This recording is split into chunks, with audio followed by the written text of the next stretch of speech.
ගන්නවා. සක්කාය දිට්ඨිය කියන්නේ මොකද්ද? මමයේ මාගේ දෘෂ්ටිය. පුංචි කාලේ ඉගෙන ගත්තා. ඕ ලෙවල් පාස් වුණේ තෝක ලියලා.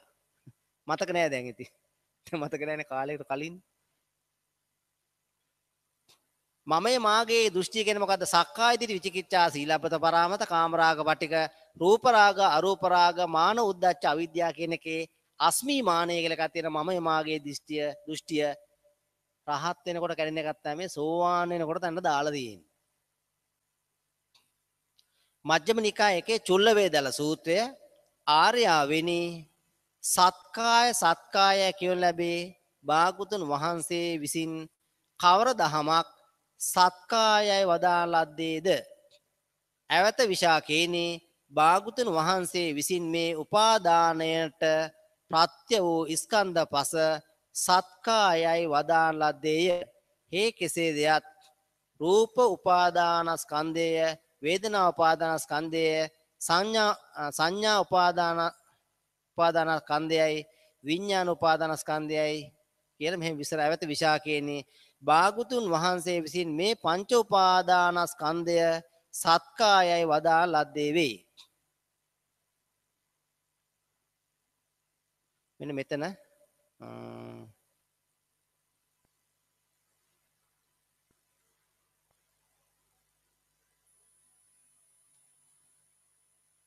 මෙතන මේ පාලිය පේනවත් දන්නේ පංචකෝ ඉමේ ආවසෝ විසාකෝ උපාදානස්කන්ධා සක්කාය උත්තති භගවතෝ සේද රූප උපාදාන කරලා මෙතන වෙන පංච උපාදානස්කන්ධය මෙතන විස්තර වෙන්නේ ප්‍රත්‍ය වූ ස්කන්ධ පස කියලා විස්තර කරලා තියෙනවා. මෙන්න ස්කන්ධ පස වෙන්න බෑ, උපාදානස්කන්ධ පස වෙන්න ඕන. උපාදානයට ප්‍රත්‍ය වූ ස්කන්ධ පස හරි ක්‍රමේ හරි. භාග්‍යවතුන් වහන්සේ විසින් මේ උපාදානයට ප්‍රත්‍ය වූ ස්කන්ධ පස කියන්නේ මොකද්ද? පංච උපාදානස්කන්ධය. ඒතර සත්කාය කියලා විස්තර කරලා තියෙන්නේ මොකටද? පංච උපාදානස්කන්ධයට සත්කාය. තව විදිහෙන් කිව්වොත් නිරුක්තියක් තියෙනවා. කාය සත්. කාය කියේ මොකද්ද?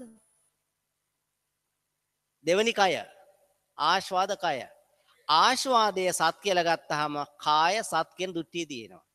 මේ ආස්වාදයේ සත් වටිනවා හොඳයි. අන දෙවෙනි කය හේවත් මේ කය කියන වචනේ පාවිච්චි කරන යමක් එකතු කරන තැන. පහත් දෙයක් අය කරන තැන. සත්කාය කියලා කියනවා පංච උපාදානස්කන්ධයට. මේ තියෙන පංච උපාදානස්කන්ධ සක්කාය කියනවා. අපි අහලා තියෙන සක්කාය දිට්ඨිය කියන්නේ මොකද්ද? අපි අහලා තියෙන්නේ මොකද්ද? මමයේ මාගේ දෘෂ්ටිය කියලා කියන්නේ. ඒක මොකද්ද? ත්‍රිපිටකේ එහෙම එකක් තියෙනවද? ත්‍රිපිටකේ කොහෙවත් එහෙම එකක් නැහැ. ඒතර අපි දිගන්නේ කොහෙන්ද? ඉස්කෝලේ ඉගෙනුවා. සක්කාය දිට්ඨිය කියන්නේ මොකද්ද? මමයේ මාගේ දෘෂ්ටිය. පුංචි කාලේ ඉගෙන ගත්තා. ඕ ලෙවල් පාස් වුණේ තෝක ලියලා. මතක නෑ දැන් ඉතින්. මතක නෑනේ කාලයකට කලින්. මමයේ මාගේ දෘෂ්ටිය කියන්නේ මොකද්ද? සක්කාය දිට්ඨි විචිකිච්ඡා සීලබ්බත පරාමත කාමරාග පටික රූප රාග අරූප රාග මාන උද්දච්ච අවිද්‍යාව කියන එකේ අස්මී මානය කියලා එකක් තියෙනවා. මමයේ මාගේ දෘෂ්ටිය රහත් වෙනකොට කැඩෙන එකක් තමයි සෝවාන් වෙනකොට තන්න දාලා තියෙන්නේ. ආස්වාදයේ සත් පංච උපාදානස්කන්ධයේ සත් වටිනවා සාරයි. ආස්වාදයේ සත් කාමයේ සත් එකක් කියලා ගන්න දෘෂ්ටියට කියනවා සත්කාය දිට්ඨි කියලා. මේකේ අර්ථකථනය පරද්දගෙන අද ගන්නවා මමය මාගේ දෘෂ්ටිය තමයි සක්කාය දිට්ඨිය.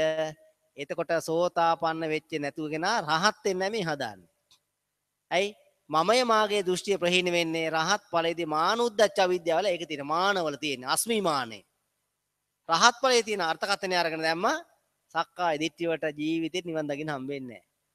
ඔය මමය මාගේ දෘෂ්ටිය ප්‍රහාණ කරන්න රහත් වෙන්න ඕන.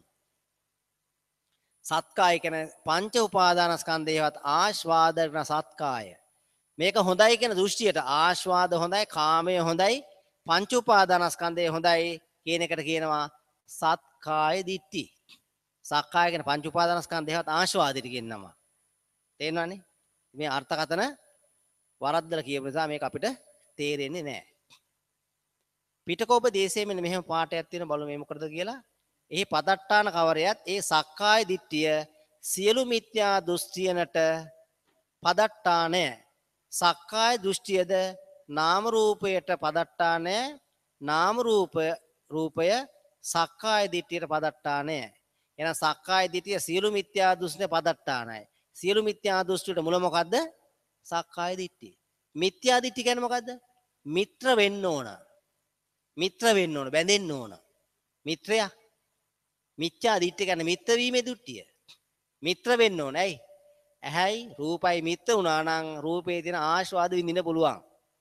මිත්‍ර වීම වැඩක් නැහැ. සත්‍ය එකක් නෙමෙයි, අසාරයි, අනිත්‍යයි, දුක්ඛයි, අනාත්තයි දැකම මොකද වෙන්නේ?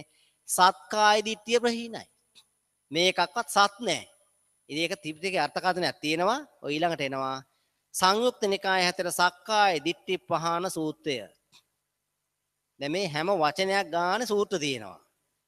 අපි හොයලා බලපු නිසා කියවපු නිසා අපිත් ඉතින් අර කවුරු හරි කෙනෙක් අන්දපු නිසා ඇඳගෙන හිටියා. අන්දපෙක ඇඳගෙන හිටියා. කියවලා බැලුවහම තේරෙනවා ඒව නෙමෙයි තියෙන ත්‍රිපිටකේ. සංයුක්ත නිකාය 4 සක්කාය දිට්ඨි පහන සූත්‍රයේ 293 වෙනි පිට එකත් පස්ස වුනේ මහන බාකුතුන් වහන්සේට තෙල සැලකලය වහන්ස කෙසේ දන්නහොගේ කෙසේ දක්නහොගේ සක්කාය දෘෂ්ටිය ප්‍රහීන වේද. දැන් අපි ඉගෙන ගන්න විදිහට පොතේ පතේ සහ අපි එක එක තැන්වල ඉගෙන ගත්ත විදිහට මෙතන තියෙන්න ඕන මමය මාගේ දෘෂ්ටිය දැක්කනම් ඕන සක්කාය දිට්ඨි ප්‍රහීනයි කියලා. දැන් බලමු තියනවද කියලා.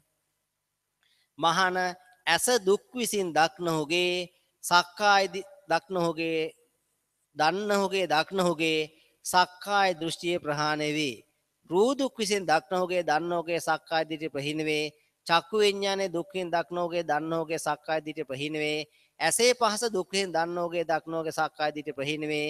ඇසේ පහස නිසා සුව වූ දුක් වූ නොදුක් නොසුව වූ යම් වේදනාවක් උපදී නම් හේද දුක් විසින් දක්නහොගේ සක්කාය දිට්ඨිය ප්‍රහීන වේ. ඇසෙන් සුව දුක් හටගන්න මොකද වෙන්න ඕන? රාග දේශ මොහෙන් පටිච්ච වෙන්න ඕනද නැද්ද? ඇත්තටම රූප කියලා කියන්නේ උපේක්ෂා වේදනා තියෙනවනේ. ඇහැයි රූපයි හැදිලා එන්න ඕන ඇත්තටම උපේක්ෂා වේදනා. ඒකේ සැපයක් දුකක් හටගත්තා නම් එහෙනම් මේ මොකක් ගැනද විස්තර ගන්න මේ? රාග දේශ මොහෙන් පටිච්ච වෙලා හදා ගන්නා වූ ආස්වාද වේදනාව තමයි මේ දුක කියලා දැක්කනම් සක්කාය දිට්ඨිය ප්‍රහීනයි කියන එකේ මේ යොදා ගැනීමක් මේ තියෙන්නේ. ඇයි? රූප ඇසේ පහස නිසා සුව වූ දුක් වූ නොදුක් නොසුව වූ යම් වේදනාවක් උපදී නම් හේද දුක්ඛින් දක්නෝගේ සක්කාය දිට්ඨිය ප්‍රහීන වේ. ඇහෙන් රූපය අධ්‍යා බල්ලා සැපයි දුකයි හට ගන්නන් තියෙන එකම ක්‍රමය මොකද්ද? එක්ක රාගයෙන් බැඳෙන එක්ක දේශයෙන් බැඳෙන්න වෙනවා. එහෙනම් මේ මොකද්ද මේ විස්තරේ තියෙන්නේ? රාග දේශ මොහ සහිතව පටිච්ච වුණාම හට ගන්න පටිච්චසමුප්පාද චක්‍රමේ තියෙන්නේ. මෙන්න මේ පටිච්චසමුප්පාද චක්‍ර තමයි මේ දුක කියන්නේ. යමක් දුක වෙන්න අනිත්‍ය වෙන්න ඕන. අනිත්‍ය එකක් දුකයි. යමක් අනිත්‍ය නම් දුකයි, දුක නම් අනාත්තයි. යදනිච්ඡං තන් දුකයි, යන් දුක්ඛං තදනත්තා. යමක් අනිත්‍ය නම් දුකයි, දුක නම් අනාත්තයි. එහෙනම් දුක වෙන්න මේක අනිත්‍යයි කියලා දකින්න ඕන. මේ දවස් දෙකක් තිස්සේ විස්තර කරේ අසකන දිවනාශේ ශරීරය මන ඔය ඔක්කොම 18 බලම අනිත්‍යයි, දුක්ඛයි, අනාත්තයි. එහෙනම් මේ වෙනකොට මෙතෙක් කල නොදැකපු ඇහැ කන දිවනාශ ශරීරය මන 18 බලම අනිත්‍යයි, දුක්ඛයි, අනාත්තයි කියලා දැක්කා. ඒවැ ස්පර්ශයන් අනිත්‍යයි, දුක්ඛයි, අනාත්තයි කැමැත්තක් ඉෂ්ට කරන විදියක් නැහැ. ඒවෙන් ලැබෙච්ච ආස්වාදේනොත් හෙවත් සම්පතජා වේදනා සියල්ලමත් අනිත්‍යයි දුක්ඛයි අනාත්තයි. එහෙනම් මෙන්න සක්කාය දිට්ඨි පහනකම් තියෙනක මේ ඇසට විස්තර කරලා තියෙන ඇස කන දිවනා ශරීරම දිගට මේ සූත්‍රය විස්තර කරලා තියෙනවා. වැඩි විස්තර ඕනේ නැති මේ ඉතුරු එක නම් බලන්න ඇහැට විස්තර කර